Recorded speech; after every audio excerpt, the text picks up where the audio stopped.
He doctored the picture to make it not look like a face.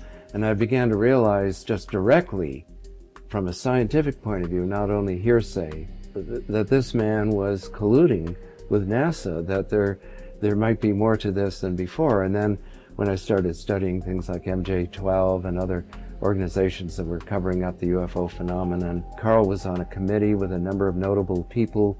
There was a report issued by the Brookings Institution in 1961, and that's about when I knew Carl.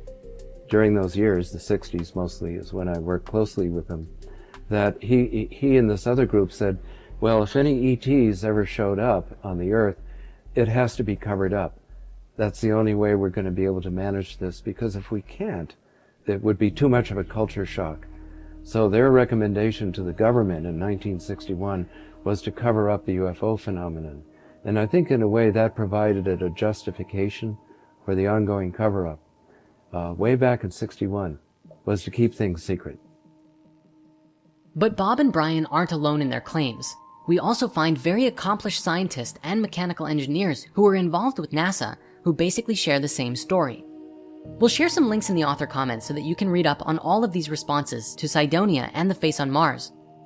And with that, it's about time we return to our story. Now in the Enuma Elish, it says that Marduk placed 300 Anunnaki in the heavens and 600 on the earth, or the netherworld, depending on the translation. And all of these Anunnaki were led by 12 leaders. Sitchin believed that this was attempting to describe that there were 600 worker Anunnaki who came to Earth to dig the gold, who were led by 12 supervisors or bosses. The 300 gods in the heavens were believed to be another 300 Anunnaki who stayed in orbit on their mothership above the surface of the planet, similar to how we have the International Space Station in orbit today. To begin their mission, the Anunnaki first went to the Middle East. Sitchin believed it to be in the area of present-day Iraq, where in 7 days they established Eridu. Eridu is commonly believed to be the oldest Sumerian site across all of Mesopotamia. And is it possible that this is where the 7 days of creation come from in Genesis? Either way, it was here that they established their headquarters. For the gold, however, they went to mine a specific valley in Southeast Africa, where the largest natural deposit of gold was known to be.